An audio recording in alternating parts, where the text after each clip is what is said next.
Hi guys, in this video, I'll show you how to create a Google account on your MacBook. So first, open any browser on your MacBook. I'll be using Safari, but any browser works. Now search for Google, then click on the sign in at the top right. Click Create Account, then choose what kind of account you want to make. Type in your first and last name, then put in your birthday and gender as well. Then choose a Gmail address and create a password. Make sure to use a strong password that you can remember. Google will show a QR code for you to scan in your phone. Then you'll need to text a specific message already given by Google.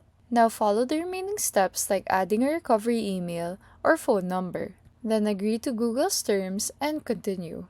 Once the setup is complete, your new Google account will be ready to use. And that's how to create a Google account on your MacBook. If this video helped you, give us a like and subscribe for more easy Mac tutorials.